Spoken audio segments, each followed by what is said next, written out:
Most of the academically brightest people work for people like us, who not necessarily the brightest, because we have this other, what I call the X factor.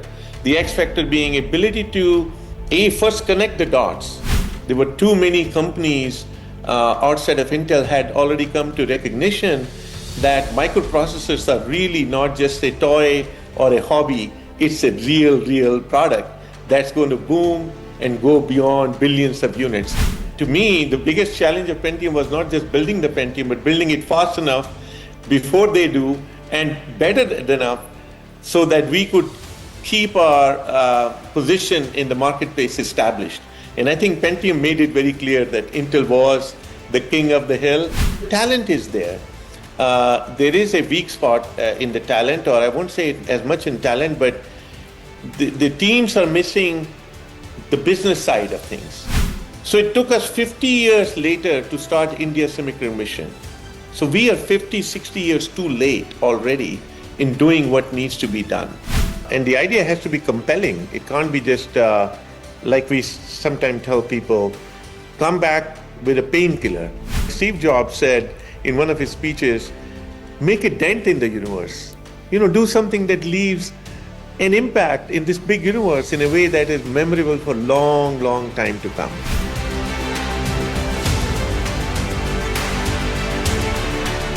India had a shot at joining the global chip race as early as 1960s, but turned it down. It wasn't until the 1980s that we built our first semiconductor fab, the Semiconductor Complex Limited, SCL at Chandigarh, when Indira Gandhi was our Prime Minister. Under Rajiv Gandhi, SCL advanced rapidly, and within a few years, India achieved 800 nanometer technology. But in 1989, a mysterious fire brought it all to a halt. By the time we recovered, the world had already moved on. India missed the semiconductor bus.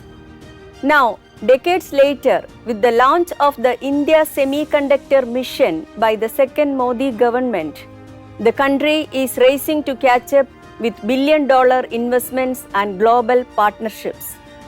Will India finally claim its place in the global chip supply chain? Welcome to a new episode of Asianet News Science Talk.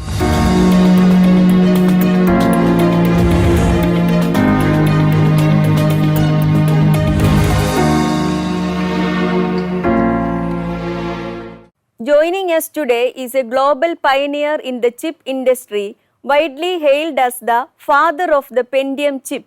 With over 5 decades experience in semiconductor and venture capital, he later led and built companies like NextGen and Silicon Spice, both acquired for their technological excellence.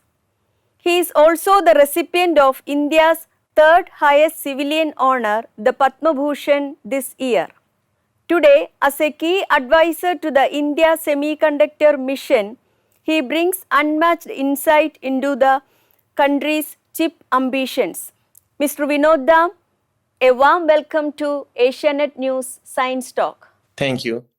You began your career at Continental Devices, India's first private semiconductor company.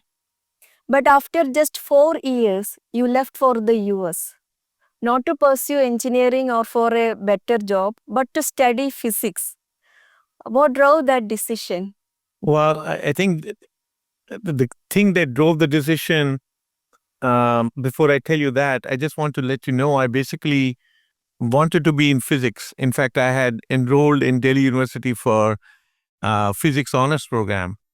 And then my brother talked me into shifting it over to engineering at just almost the 11th hour when most of the admissions around the country were shut down.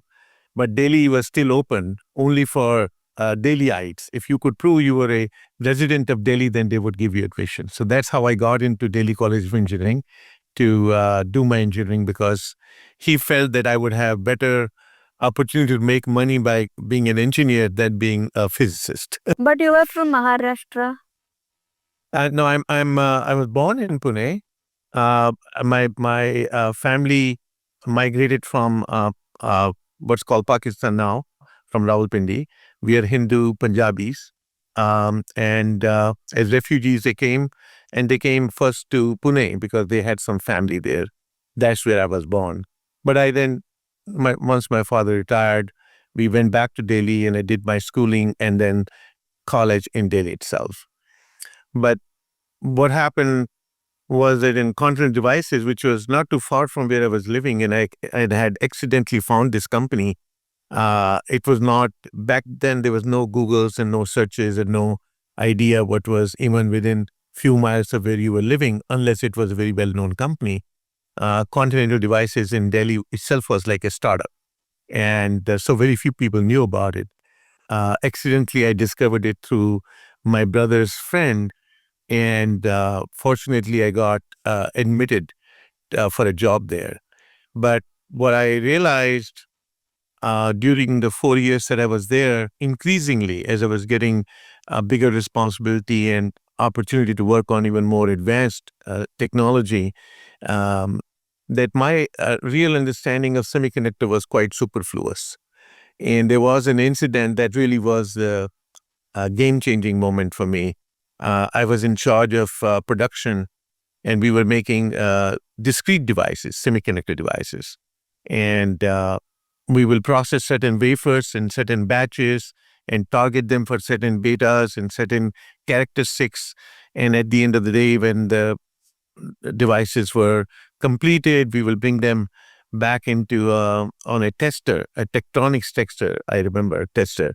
And there was a socket, and we will put the device in the socket and then test it to see if, whatever we were expecting to accomplish, did we accomplish or not. And one after the other, I would test that myself with the help of a monitor. And she was a junior girl who would do all the processing for me and bring the boxes of wafers for me. I realized that each and every device exhibited a characteristic which was normal, except there was a kink, a major kink in all the waveforms. And that was very intriguing. So I immediately summoned some help from my senior colleagues. There was one guy, late Dr. Naveen Kapoor. He was from IIT Delhi, was a gold medalist, and I revered him as my guru. And I immediately summoned him down to say, Naveen, I don't know what's going on. And he came in and, he looked at, and it still was happening. And he just theorized maybe there's some nano cracks and then some surface states and under the oxide, and all these things he was telling me were quite foreign to me, to be honest with you. I understood the words, but I didn't really understand the meaning behind them. And so I went back to my boss that evening and I told him that I'm sorry, everything that I produced today by targeting a certain type of behavior for the semiconductor device turned out to be for naught, because these devices all reject. And, he just looked at me and, he shrugged his shoulders and said, okay, I get it. So you need to go back and produce some more. And I said, fine. And now things are going on okay. And I think it was, I don't know, a week later or 10 days later, I'm talking about between 71 and 74. It's been a long time. I asked my monitor to bring me a lot to review. A lot was number of wafers which have devices in them that you test. And she brought me the lot, and I put that under the tester, and it was looking perfectly fine. And I said, okay, this lot looks good. And then both of us realized that lot was the reject lot that we had put away, thinking, we'll probably throw it away and look at it sometime. I don't know why she had kept it there, but it was that lot that we all thought was reject, was perfectly fine. And now I felt like an absolute fool, because we had all this thesis and we thought we messed up, and now it's looking fine. I called Dr. Naveen Kapoor again and I said, what do you think happened here? And he and I quickly realized that the socket in which we were inserting the device, which was connected to the tester, had a loose wire in it. And just a simple loose wire was causing that noise, which was acting like a kink. we both felt like fools. And I immediately went back to my boss and I basically told him one thing, it's working fine. And he thought, okay, that was good news. But I told him, I really feel like a fool. And I really am, it means I really don't know what I'm doing. And he looked at me, he says, so you want to learn more about it? I said, absolutely. He said, like, you want to understand the physics behind it? I said, absolutely. So he was the person who I would attribute this game-changing moment to tell me that go abroad. And he didn't say go to Europe. He didn't say go to Holland or go to Germany. He said go to USA. That's where they are doing good semiconductor work. And go get a degree, a PhD or master's, and learn more about it. And that really what brought me to USA. Really appreciate your integrity, sir. Integrity with work. I have to tell you something about integrity that should be implicit and fundamental and intrinsic to you throughout your life. If you truly want to accomplish big things, you have to have that as a foundation. There should be no doubt about it. There should never be a question about it. And you'll be tested many times in life. In fact, the farther you go, the more difficult the tests are sometimes, where you are faced with those dilemmas that are between the principal answer and what would be a convenient getaway. And what I found all my life, and I've followed this principle all my life, by being principled and telling the truth and being honest, has served me very, very well. In the US, you obtained MS in solid state physics and you got a job at NCR Corporation. And from there, you went to Intel, leading the Pentium chip. And later, you developed the Pentium killer at the rival company also. So, what shaped your leadership style at Intel, which enabled you for this continual reinvention, again with Silicon Spice also? We can absolutely talk about what shaped my leadership style. Is first and foremost, in a technology company, to be a leader, you have to be, in my opinion, at least, you have to be technically savvy person. You need not be an expert in every aspect of a chip design or software programming or whatever you are leader of, but you must have enough depth and breadth of knowledge to be able to lead the people, because the people you're leading are highly talented technical people. They may not need your expert advice on solving a problem, but they do need your guidance and your ability to understand the issue they are facing and what are the various ways that issue can be overcome. So technical competence is a prerequisite to be, in my opinion, a good technical leader in the industry. Now, the other aspects of being a good leader is you should be able to manage large teams of people and inspire them. So this is there are a lot of engineers. When I started off at Intel, I came from NCR, where I was just what they call individual contributor. That is, I and my boss worked with just each other, one-to-one person.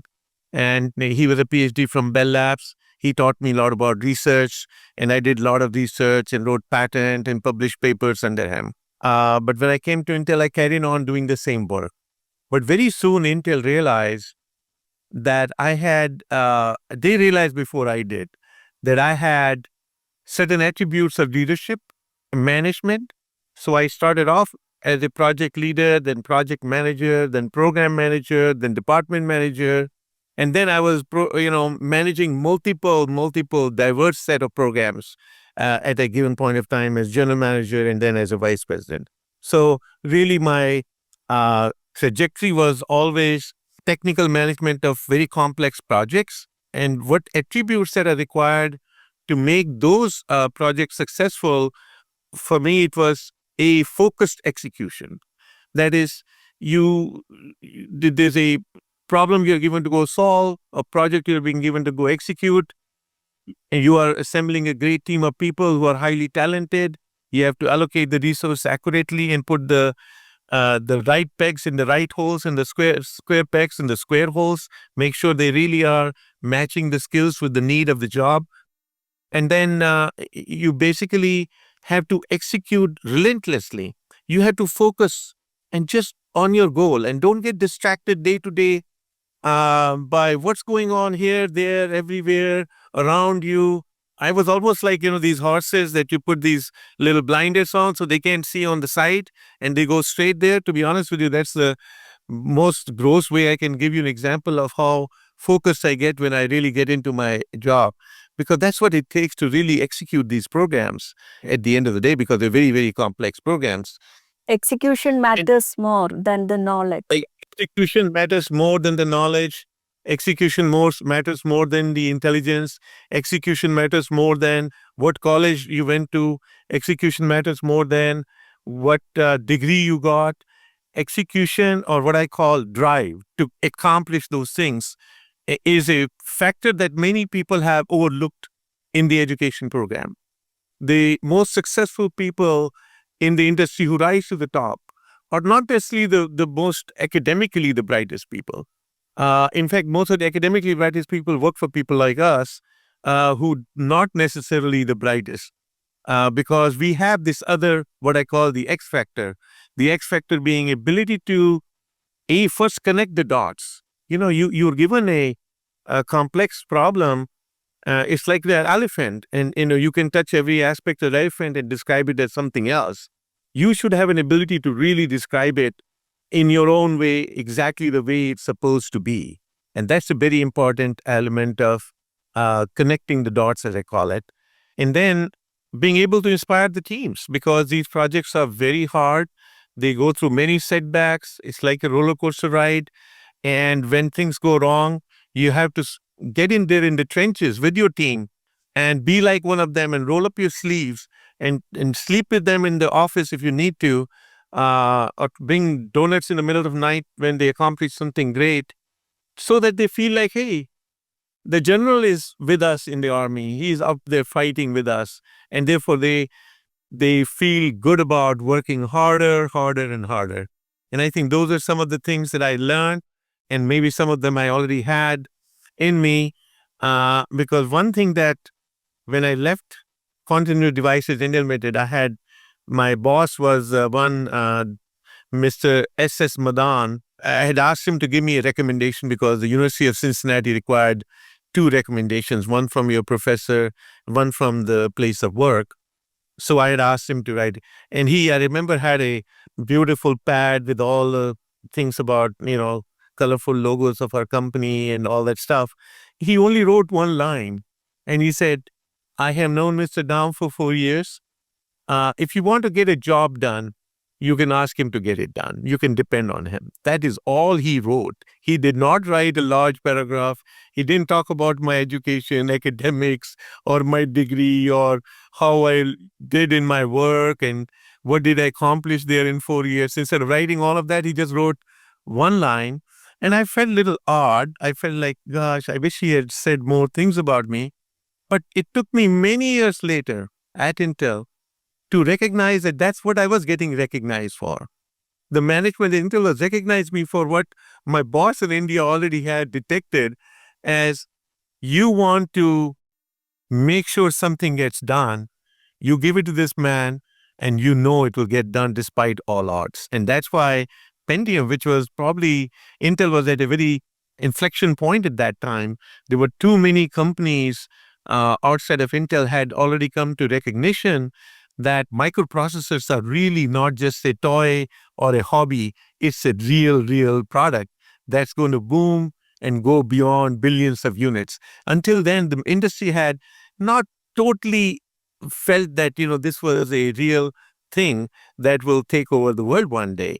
And when the industry realized, ranging from Sun Microsystem to IBM to name every company you can, and I can go through details on that, really started working on variety of different chips to, compete with it.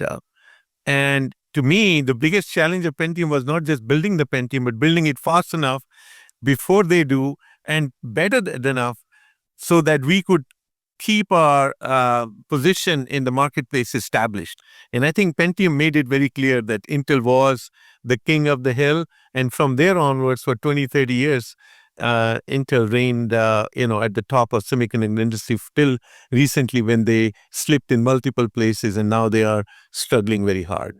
Before Pentium, Intel's microprocessors named as numbers 386, 486. But with Pentium, you started with a name. So what's the branding strategy behind this? Yes, very interesting question. What was happening was, in a trademark, you cannot trademark numbers. Numbers are universal. No country, company, or nation can say that if I call my chip 486, my competition can also call their chip 486. Even if it's not exactly the same, and the industry can fight it out and they say, oh, it's slightly different, but they can call it 486. And we had realized that this is such an important product that we want to establish as the sole dominant supplier, that if we give it a name, which by the way cannot be copyrighted, so we decided to give it a name. And since Pentium, as you know, Panchang, Pentium 5 has that, ring to 5. The company that was hired to come up with it had many, many names they came up with. They distilled it down to 2 or 3. In fact, some of the names were taken out because in some language, I don't know, Chinese, they did not sound very good, whatever word they had chosen. But they were ultimately 3 names. And I remember there was a small meeting with our boss, Andy Grove, where he said, these are 3 names. And we were about, I think, 10 or 12 people. He said, each one can vote on the choice that they have, and then we'll see which name we want to pick. And it turned out, even though I did not pick Pentium as my choice, because it sounded to me like an element out of a periodic table, which sounded like, oh gosh, that's too nerdy. So I had name like Intellect 5, which meant Intel Technology 5. So I was not the winner in picking the name of my own product, which was picked predominantly by more marketing salespeople who also were in that group voting for the bid. Looking back, even though I complained to Andy Grove at that time saying, gosh, you wasted $10 million to come up with a name. I could have just told you, not charge you even $5 and given you the name. But I look back and I've really realized how important marketing and branding is in life. Until then, I was still a too techie a person who has not really learned much about this aspect of life and world, how important it can be. So that's how Pentium name came about. Then what shifted you from Intel to form the startup NextGen, which was acquired by AMD, and you developed the Pentium killer chip course? Living here and then working here for 16 years at Intel, an idea would cross my mind saying, my God, what if I get stepped out and experience the life of a startup? Because otherwise, if I'm here, I'll just stay here, right? Especially when I did the Pentium, I'd become the vice president. And the typical thing about a vice president, at least in those times, there were very few. Like now, Intel had 100,000 people. We were probably not more than 20,000 people at best at that era. And there were maybe 20 or 30 vice presidents at best. And it was a very exclusive thing to reach that club of people. But once you reach that, then it was primarily you were a organization man. You were the company man. You did whatever the company asked you to do. If they wanted you to go to Singapore and improve the sales in Asia Pacific, you just did that. If they wanted you to go in Germany and live there for 1 year to do something in Europe, you did that. And to be honest with you, I thought about it and I said, I love technology. I love building products. And if I start doing those other things, I may not necessarily be happy. So I talked to my wife and I also told her that, hey, if I don't step out now at my mid-40s to do a startup, which is already very late, I will never get a chance. And I'll be an old man sitting in my chair and complaining that what if I had gone and stepped out and done it? So she said, okay, as long as we had made enough money from Intel at that time, enough for us, to live a modest life that we were living at that time. And we checked with the financial planner. They said, yeah, if you don't take any money out of your savings, don't take any money out. Just go out and do what you do. Even if you fail and never make it again, you have enough to lead the life that you're leading in your life right now. So with that background, safety net for my family and 2 kids who were, I think, 3 and 5 or something, I stepped out and did a very ginger step. I went into a company that was a 9-year-old startup. By any definition, a 9-year-old startup is something very wrong with that startup. If it's been there for 9 years, hasn't really made it. And they were building at that time, after 5-6 years of doing something else, they were going into building an x86 chip to compete with Intel. Having done Pentium, I gave them some valuable advice as to how they can really structure it in a way that will be much more commercially viable product. What they were doing was quite proprietary and would have been a niche product at best, but not really successful as a mainstream Pentium killer that we call K6, which was actually called Krypton 6. That was the name behind the K6. And Krypton, as you know, is a powerful laser that can kill things. So it was the CEO of AMD had come up with a name, and we didn't try to argue with whatever he wanted to call it. So I led the business side of the program, and that's how K6 was brought to life. And we positioned it, we made it a little bit faster than Pentium. It lasted only for about 6 months or so that it was faster, because Intel was such a powerful company. They came out and with a faster product yet 6 months, 8 months later. But during 6 months, we rode a tremendous wave of popularity in the world for saying, wow, somebody has come up with a chip that's faster than what Intel has. So we all of us who were involved with that got a lot of popularity out of it. And we also positioned that chip, I helped it position as a sub $1,000 PC and laptop. Until then, all the chips used to be expensive enough that if you had to buy a computer, it was at least $2,000. And we dropped the prices down and brought a completely new category of PCs at that time. I think that would be a big point about the K6. Coming to the India Semiconductor Mission, you are now a key advisor from the industry side to the ISM. And what are India's real strengths today? And where do the biggest gaps still remain in policy, infrastructure, and skilled workforce? Of course, we all know India has tremendous amount of talent. That goes without saying. I mean, that's why we succeed here. We come from there, we get very good education. And I think something else that we get that very few people have truly understood as to why we succeed even over and beyond an average American-born entrepreneur, is the fact that not only you have to excel in India to be able to get into any engineering college, you have to be in top 1% or something like that to make it to the list, because a lot of people apply and competition is quite severe. But beyond that, just to survive in India, and I'm pretty sure it's same now than it was back when I was growing up, and some of my contemporaries who are working, including Satya Nadella's and Sundar Pichai's, all of these guys, there was a struggle every day to go through life. Exams, you're in the middle of your exams, you lose electricity, and you will have to now figure out a way to still review your coursework. Maybe I would go across on the other block where I live. My dad would go look for which block had light, and then he will come back and tell me that C block has light, let's go there. I'll sit under the lamp of a street and review my book till the light comes back to where my home was. So we grew up in a time where this was the only choice we had, and we lived with those choices. We lived with the chaos. We lived with the struggle.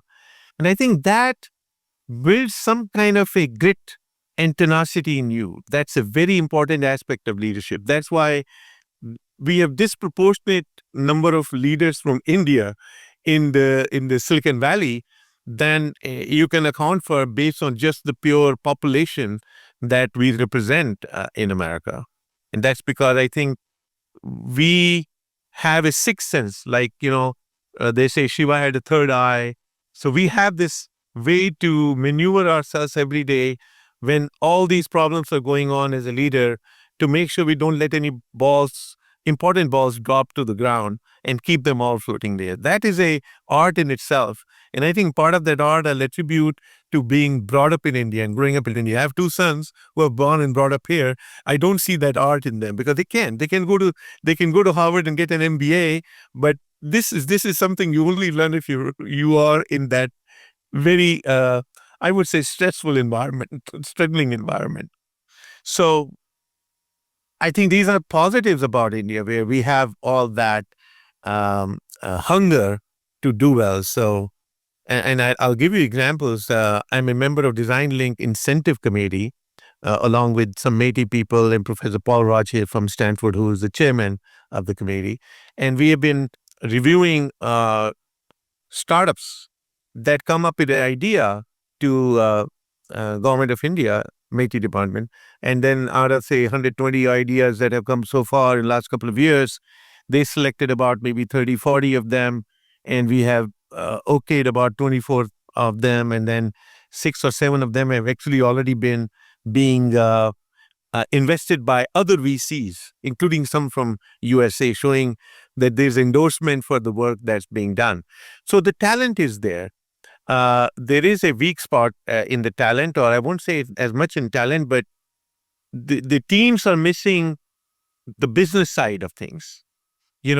Fine, you will build this product and you will build it perhaps a little bit cheaper than your competition with more features in it and functionality, all that. Granted, we give it to you. But you have to then take it to the market. You have to have a customer. You have to build a lot of volume for it.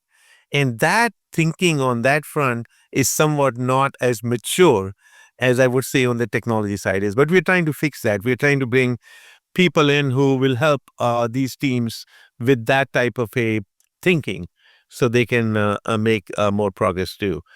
One thing that India needs to do more to stay competitive in the world of technology, you may not know this, semiconductors were invented in mid-60s. Intel was started in 69, same time that Continental Devices was started. And Intel CEO actually had visited Continental Devices and its owner and wanted to make chips in India, which is a sad story I will not even go into. So it took us 50 years later to start India Semiconductor Mission. So we are 50, 60 years too late already in doing what needs to be done. But we don't want to be late going forward because the technologies now are moving much faster pace. The reason they're moving much faster pace is that each technology builds upon the previous technology. The AI technology is building upon the semiconductor technology. Semiconductor technology is 50-year-old, AI is only 5-year-old. And then 50 years from now, there'll be some new quantum technology that will be building upon AI technology.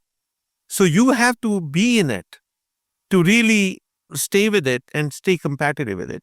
So one of the things India needs to do is to do significant and more investments in R&D, in creating intellectual property, in writing patents. Our PhD students should be doing research in these top institutions, if not all the institutions. And all of that requires some funding to allow them to, like we did. When I came to University of Cincinnati, I got free tuition scholarship and a research assistantship for $325 a month. And it was to work on a project that was funded by NASA, which is a National Aeronautic Space Research Company. And the funding was given to them by the government, NASA, which is a government institute, to my professor, who was then hiring cheap labor like us to do our PhDs and masters and do the work on that. I think India should be doing something very similar. We have Department of Defense, we have DRDO, we have CSIR, we have NPL, we have so many institutions, and we should really give funding to them and ask them to supervise research in universities or campuses by students and professors. That's one thing that I would like to see happen more of. We need to also increase our infrastructure investment and data centers and number of GPUs in AI mission. We have AI mission and we bought some GPUs where we have some work beginning to go on, but we need to do significantly more. So our boys and girls can also start playing with these large language models and looking at from our multilingual society that we are in, how do we fit in and take use of this technology for sake of India. So these are some of the things India needs to do significantly more than it's doing. We have the talent, there's no doubt about it. We do lack, by the way, we have tremendous semiconductor design talent for chip design, but we don't have a lot of talent in semiconductor manufacturing or fabrication. So we are trying to develop now students in all these campuses with programs in semiconductor, so some of them will join the fabrication side of the world as well. Summing up what you said, the main thing is India must boost research and development aggressively. But you know that the serious challenge we are facing today in our country is lack of industry academia relation, then outdated curricula, and an education system that trains our engineering students more in coding than for hands-on tech innovation. So what must change to build a stronger tech and manufacturing talent pipeline? So let me share with you what exactly I have done with my alma mater. 3 years ago, when I understood that India needs semiconductors and the ISM was formed and I'm one of the members of it, rather than waiting for them to create policies and figure out which universities get money and how it will be structured and everything, I went to meet with the vice chancellor of my alma mater, which used to be called Delhi College of Engineering, but now it's elevated to Delhi Technologic University. So it has been become from a college to a university, a much bigger campus also than where I grew up and went to school in. And I offered them that I'll make a small contribution to start a center of excellence in semiconductors in my own school if I was given freedom to do certain things the way I do. I was astonished how tremendous support I got from the vice chancellor and the faculty at DTU, and they basically said, go ahead. So I decided the curriculum with the professor. There's Professor Rishichar, who's just doing an outstanding job. She's leading this effort in DTU today. She and I, with my knowledge of what I had studied here and what books are available here and what's being taught here today, shared that and had them basically teach the same courses to students. In fact, the first batch of students is coming out next year with semiconductor specialization. The second thing I did was that every student coming out of this program will have to get hands-on training. Without that, they will not complete the degree. And the training is not for 1 week or 1 month, it's for 6 months. And so we tied up with initially with SCL, which is Semiconductor Complex Limited in Chandigarh. And they have an old fab with old technology, but it doesn't matter, old or new. Just the fact you go inside a factory and you sit there and you work and you process the wafers, you etch the wafers, you metallize the wafers, you test the wafers, alone will give you that experience of being inside the environment. So those students are going to be sent to that.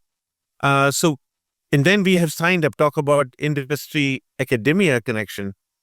There's already a partnership with Applied Materials, which is a top company in semiconductor equipment manufacturing. There's some partnership being pursued with Lam Research, which is another company out there. There's a partnership with Cadence and Synopsys, which are CAD tool companies. There's a partnership that with the University of Indiana here, which is a tremendous semiconductor program. And next year, I'm going to get an award in my alma mater here. University of Cincinnati is going to give me a big award, and I'm going to talk them into making a partnership with Delhi College of Engineering or DTU as well. So we are working on all these fronts, and you're absolutely right. We need to see more and more and more of that. And recently, we also took, I think, 10 or 12 students from semiconductor program in Delhi College of Engineering or DTU to IIT Delhi, where another professor, Professor Rajendra, he's has a nano thin film lab. So they are getting some hands-on training there. So you're absolutely right.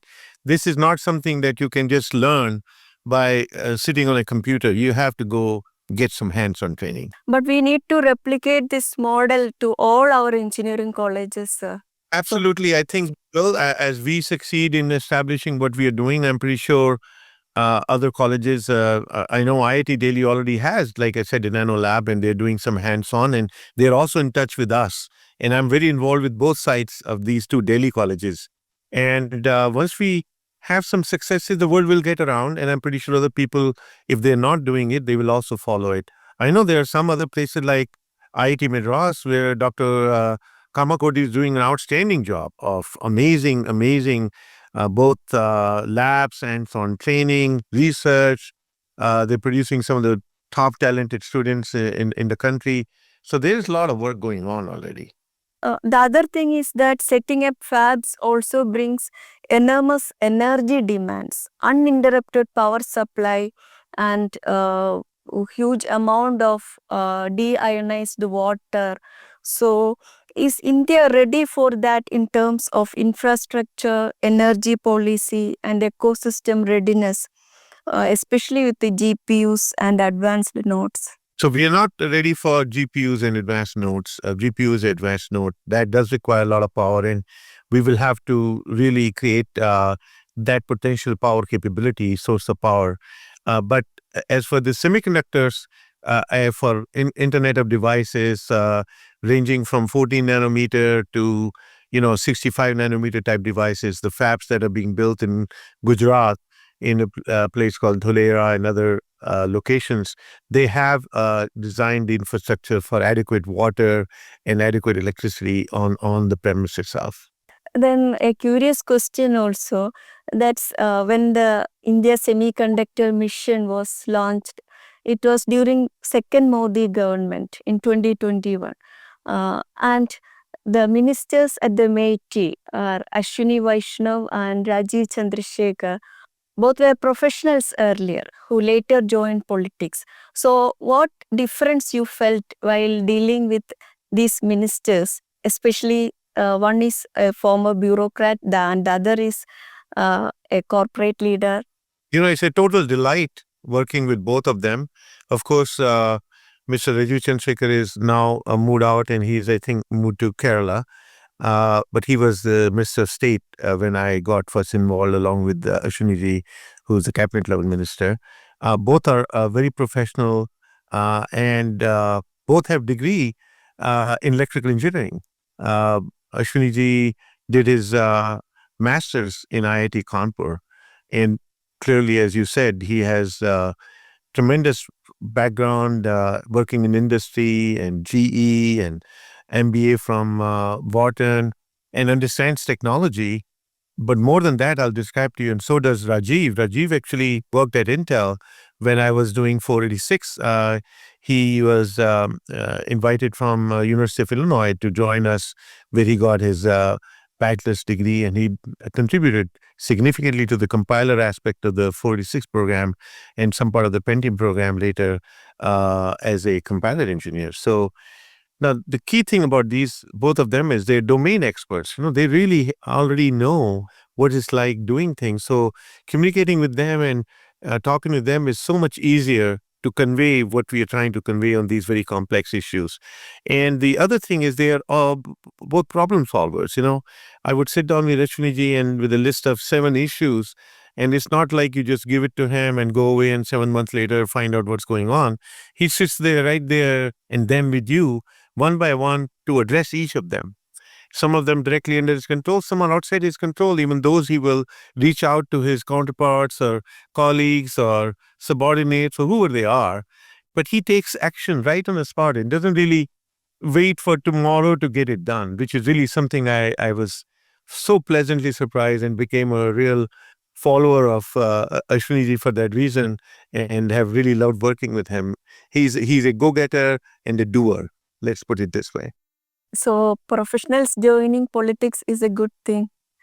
I think so. I think if you study, China has this Communist Party, CCP, and I think every 5 years they choose a new leader. If they do, most of the time it's the same prime minister, same Xi Jinping is doing it.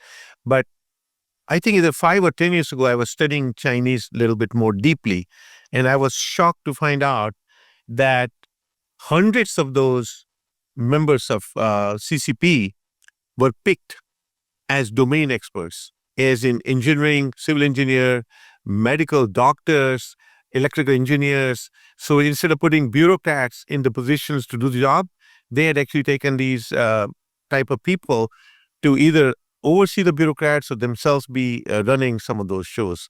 I think we should do more and more of that. In fact, I hear anecdotally, I don't know how true it is, that a lot of kids who go into IAS now actually have a background in engineering already. And there is also one more problem, that is, you earlier mentioned that the story of Intel. Earlier, Intel was the lead chip producer or the leader in the chip technology, but Intel stumbled in the 10 nanometer race. And TSMC surged ahead with 7 nanometer. Now they are into 2 nanometer. So, what lesson this story gives us? I think this lesson in this story is, in technology industry, technology moves at such fast speed that you cannot afford to not adequately invest and to stay ahead, or at least to keep up. I think at 7 nanometer was the inflection point in Intel's company, where some key leaders in the company decided that instead of buying very expensive lithography machines to go to EUV type of lithography, that they could achieve the same results by staying with the old machines and doing a different kind of patterning to get those fine dimensions. And it turned out it didn't work. But in the meanwhile, adequate amount of time was lost, wherein someone like TSMC took the lead and went ahead. And then there were some other pitfalls in the selecting the top leadership at Intel who were not necessarily tech savvy. Like I just told you, one of the prerequisites in my mind for running a technology company is you have to be a technology savvy person. You can't be a finance person, be running a technology company.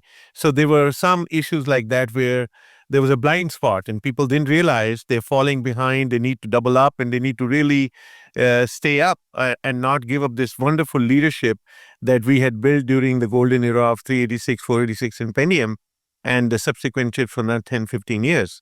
So that's a lesson to be learned, is you don't really get complacent. And you can see that happening today, by the way. The hyperscalers, which is Microsoft, Amazon, and Google, 3 companies that are using chips with GPUs to create capability for people to use these LLM models. Each one has been spending literally 30, 40, 50, 60, 70 billion dollars every year, which is a significant portion of their revenues. Totally unheard of. 2, 3, 4, 5 times more than they've ever spent, because they know if they don't, the other guy will get ahead of them. And each one is running that race very competitively. And that's really what Intel forgot to do and got left behind. And now, how much is the progress of the India semiconductor mission? How far we reached in this race? So we have clearly, the first one was we had, invited Micron Technology to establish a setup for testing and product engineering and packaging in India, which is the back end of the device, as we say. Then we have a collaboration with a Taiwanese company that Tata has partnered with to bring semiconductor technology and set of fabs in Gujarat for building the chips. So those are 2 big projects. Then there are multiple projects again in compound semiconductors, be silicon carbide or gallium nitride for making power devices, as well as some projects in display, as well as back end, which is again packaging and testing, that have been approved. So there are I would say 5 or 6 projects so far done, approval done, and they are getting started. And I'm sure we will be doing significant more investments and continue this journey going forward. And how do you see the rise of China in semiconductors and the larger global chip war? What should India learn from China and what pitfalls should we avoid? What we should learn from China is you need to make huge investments to be in this business. That's the thing. It's a very capital intensive business. It requires billions of dollars to set up a fab, which is what China did. They have SMIC, is the name of their fab in Beijing, and that was 20 years ago. And they have been pushing. They're nowhere close to where TSMC is, but they are still already at, I think, 7-10 nanometer. They're not at 2, 3, 4, 5 nanometer. And just by going there and building those chips and, going through the practice and learning curve of doing that, they've been able to now fabricate enough, at least low-end chips that fulfill their needs, and now threatening to make even now high-end chips. So it's a long game. You have to stay in it for long. You have to have staying power, and you have to invest a lot of money. And it's not just the government. We should also get private industry involved and give them enough incentive to really be part of it so that we can really get this train off the ground. And in many speeches, you have said that India must create its own version of Silicon Valley. What would that look like structurally, economically, and culturally?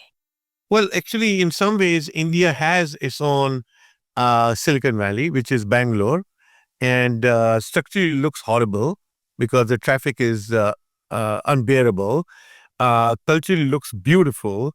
You can't go past 10 yards without passing a couple of professionals who are talking about the latest and greatest technology, just like here in Silicon Valley. Very talented, smart kids from all over the country have, made that a home, which is a great weather place, and food is good. I think traffic is one big issue that needs to be solved in Bangalore to make it really the crown jewel of India's Silicon Valley. So from a design point of view, who's who of design company in the world is located in Bangalore today. And they're doing state-of-the-art chips. They're not just doing some leftovers or, derivative design. They're doing the leading-edge designs. Now, couple that with fabrication of chips that we are trying to now do.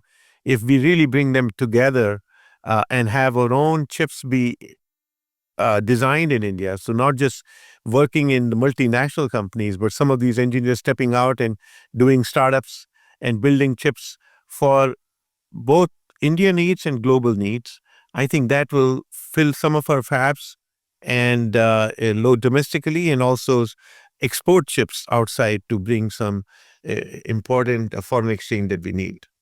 You have worn many hats: technologist, corporate leader, investor, inventor, and you were an early believer in Indian startups also, backing ventures like Snapdeal and Myntra.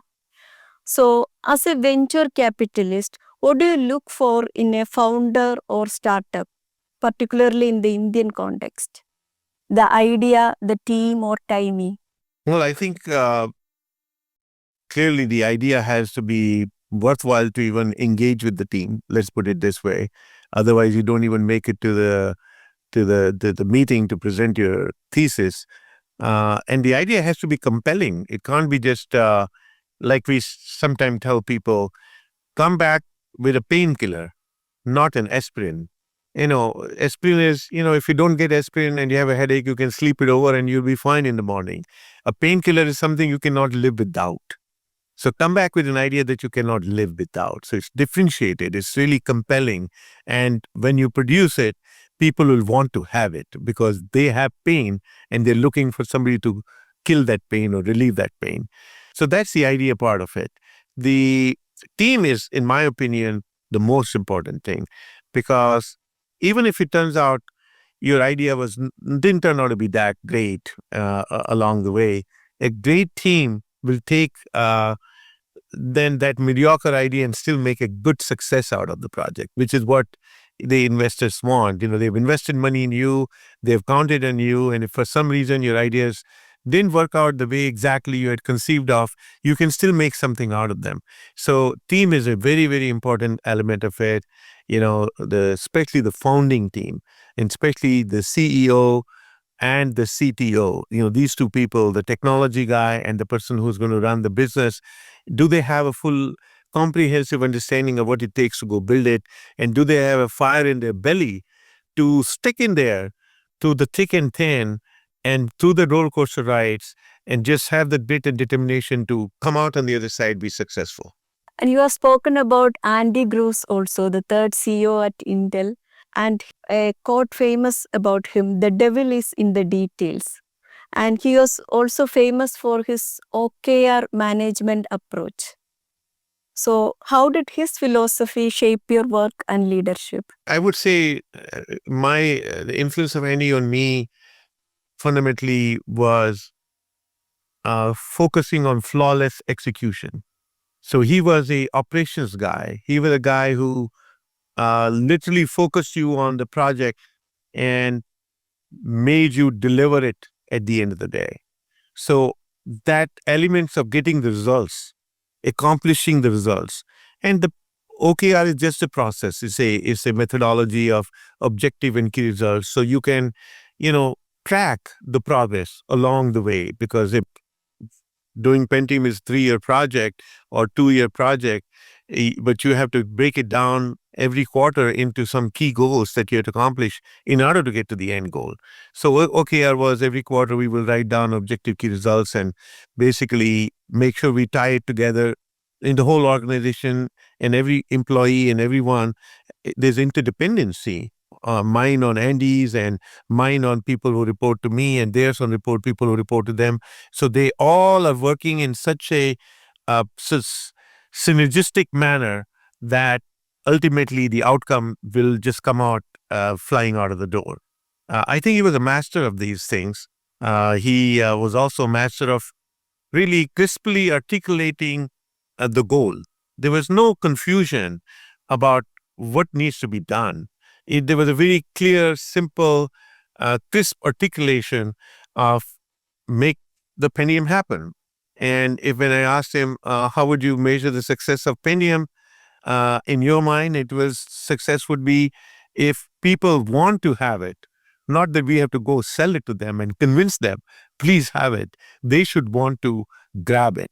That would be a great success. So delight the customer, just make them want to knock on our doors and say, give me more, give me more. So these are very simple ways that he described powerful thesis that came in very handy to carry out my mission at Intel. In your experience, what truly holds power in an organization, knowledge or position? Or what advice you give to young professionals navigating today's workplace? In technology world, you need both knowledge and position to really influence things. You can't just have one or the other. In fact, if you don't have knowledge, chances are you will not get that position, and if you got it by mistake, it won't last for too long. You'll be out of it very soon. So I don't think you can separate the two.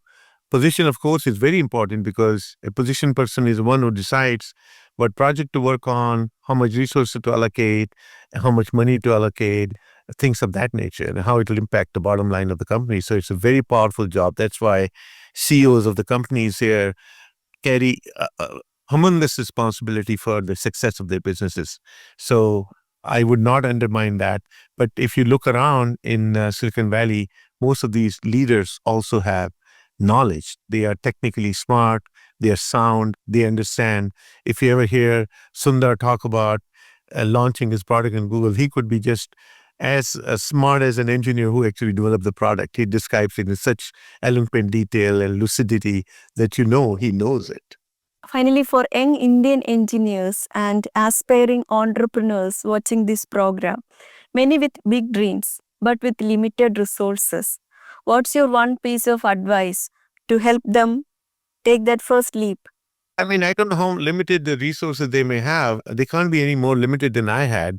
I ended up coming to this country with $8 in my pocket. Now, how small can that be? I think today everybody has a lot more than that, even in India. So I would not give them an excuse of, don't take a dream big or don't take the next step because, oh, you want more resources. For God's sake, there's nothing like that. If you don't have resources, you go seek out the resources you need. They're all over the place. They are all available. You have to search. You have to work hard. You have to go get them. And my basic message would be dream big. Don't dream small. Dream big. Dream huge. Dream of conquering bigger things. Like Steve Jobs said in one of his speeches, make a dent in the universe. Do something that leaves an impact in this big universe in a way that is memorable for long, long time to come. That's what I would tell them to go follow. From innovation to entrepreneurship, your journey reflects vision, resilience, and a deep commitment to giving back. Mr. Vinodam, thank you for this enlightening conversation and for inspiring generations across borders. Thank you very much for the opportunity to talk to you today.